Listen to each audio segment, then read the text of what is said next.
Coucou, aujourd'hui on va commencer une nouvelle recette, donc c'est ma première. Voilà, donc je vais vous faire découvrir les bonnes recettes de Florise.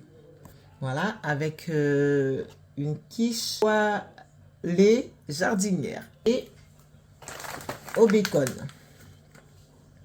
Alors pour ceux qui ne mangent pas le bacon, on peut prendre aussi avec du poulet, de la dinde.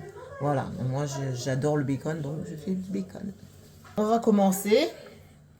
Donc, moi quand je commence, en premier, je préparais l'appareil. L'appareil, c'est-à-dire les œufs. Donc je prends 3 œufs, voilà, que j'ai déjà introduit. Hein. J'ai déjà cassé, c'était juste pour vous montrer. Ensuite, après l'œuf, je prends 1,5 cuillère de farine. Parce que pour moi, la farine, ça aide à épaissir un petit peu. Parce que des fois, c'est très très mou. Et moi, j'aime pas quand c'est trop mou. Donc, voilà. Je mélange bien le tout.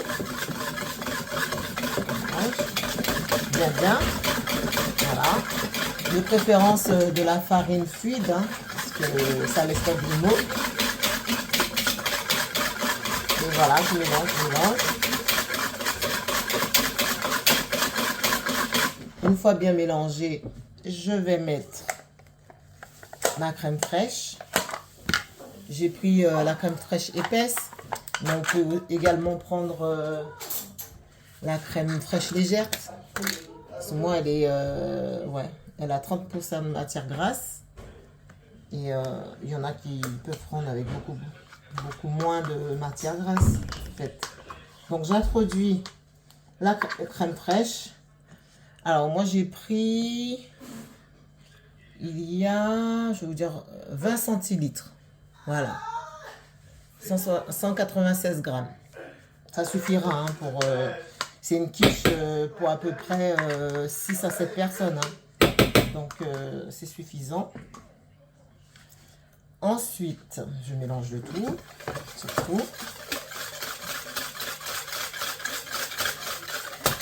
Je mélange très, voilà, je mélange. Ensuite, je mets le lait. Alors le lait, je vais prendre le pot pour faire mes mesures. Hein. Je prends le pot du fromage blanc et je vais mettre un verre.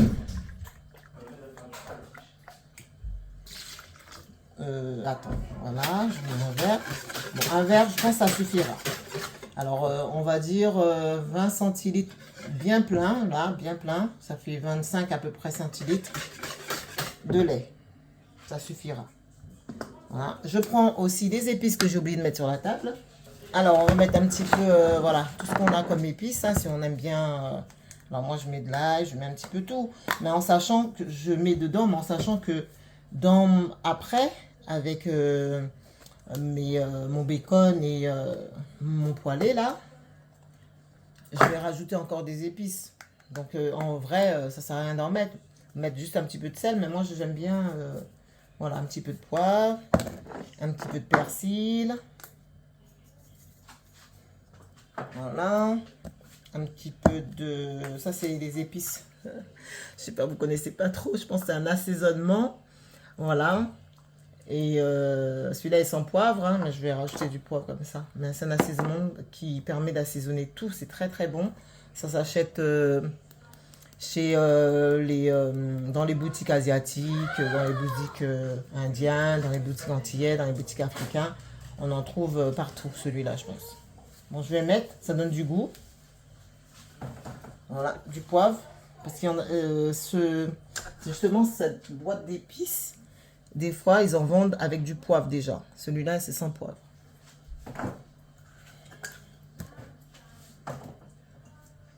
Et j'ai des oignons. Vaut mieux mettre des oignons fraîches. Moi, aujourd'hui, j'ai ça comme oignon.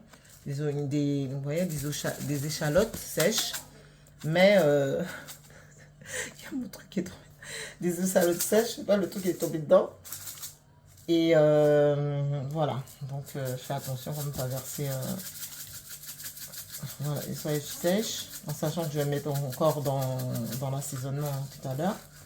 J'aime bien, moi, mettre assaisonner une deuxième fois. Et je rajoute même pas de sel parce que, justement, dans ce produit-là, il y a déjà le sel. Voilà. Il y a déjà le sel, donc on n'a même pas besoin de rajouter de sel.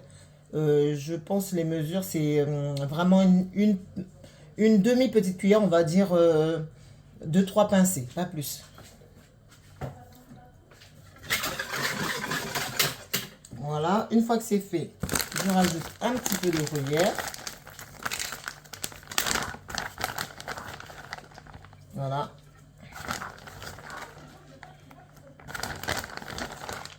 Voilà, trois poignées, hein. J'ai mis 3 poignées parce que j'aime bien le gruyère. Hein.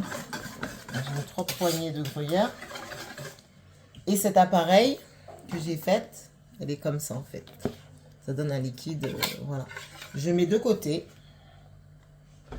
Et je vais passer au poêlé. Donc je vais prendre une poêle à frire. Un récipient quoi qu'on met sur le feu. Voilà, donc j'ai préparé au préalable les épices pour pouvoir faire revenir les poêlés, le lardon. Donc je vais dire ce que j'ai mis comme épices. J'ai mis, en gros, j'ai mis une cuillère de beurre mou. En fait, il a fondu parce que ma casserole elle était un petit peu chaude. Des oignons, du persil, du thym, du poivre et le fameux piment végétarien. Voilà. Ah, pour ceux qui ne mangent pas de piment, mais sinon, vous pouvez mettre du piment. Hein. Donc, moi, je mets du piment végétarien, comme ça permet à tout le monde d'en manger. Donc voilà, j'ai allumé le feu. Je fais revenir tout ça. Voilà, bien. J'ai mis tout ce qu'il faut dedans, hein, les épices, tous les épices. Bien. Une fois que j'ai mis les épices, voilà, je fais bien revenir. Vous allez voir, voilà, ça va plus. Rapide, hein, voilà. Le piment végétarien, je peux l'écraser parce que ça ne pique pas.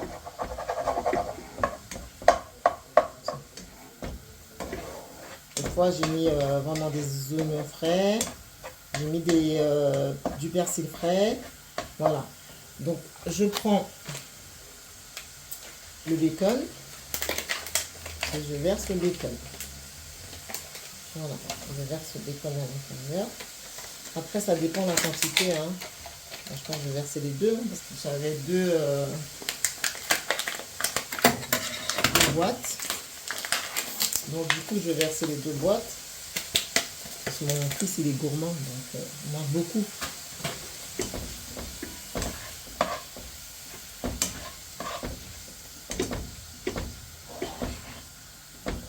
Je vais bien revenir le tout. Voilà.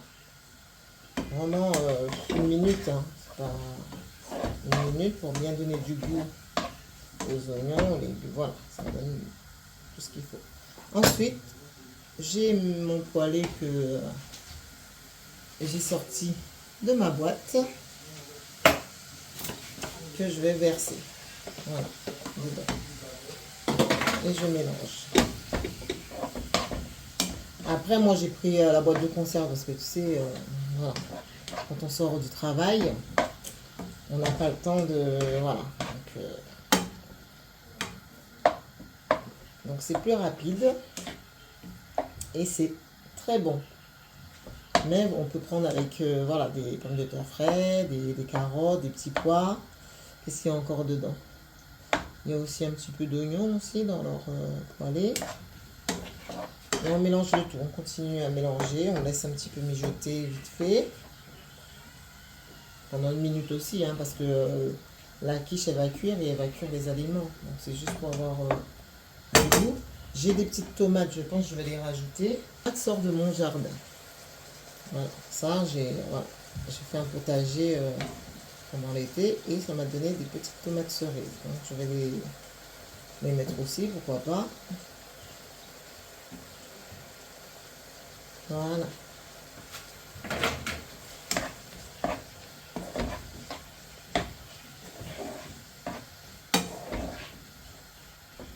Je fais, voilà, je remets un petit peu pour assécher un petit peu le tout, parce que la quiche elle est liquide, donc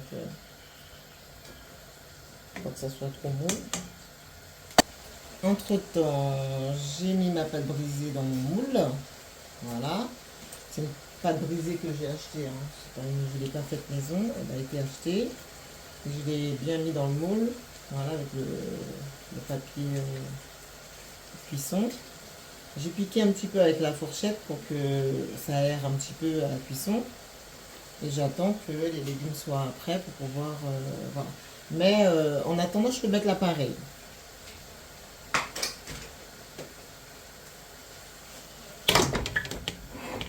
Je peux poser là. Je vais verser l'appareil que j'ai préparé. On verse d'abord l'appareil. Voilà, le tout. Voilà.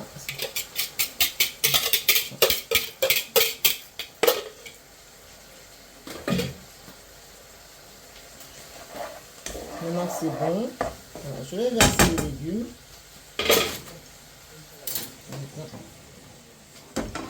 Voilà, et je fais beaucoup de légumes, hein, donc je vais peut-être pas tout mettre. Maintenant, je vais prendre mon gruyère.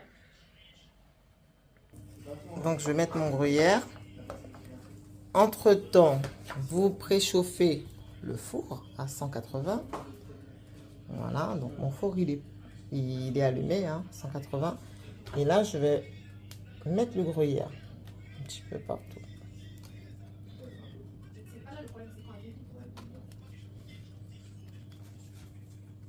J'ai Yoko qui me regarde cuisiner.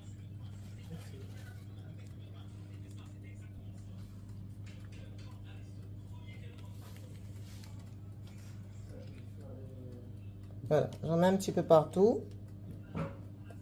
Voilà. Et après, je vais le mettre dans mon four.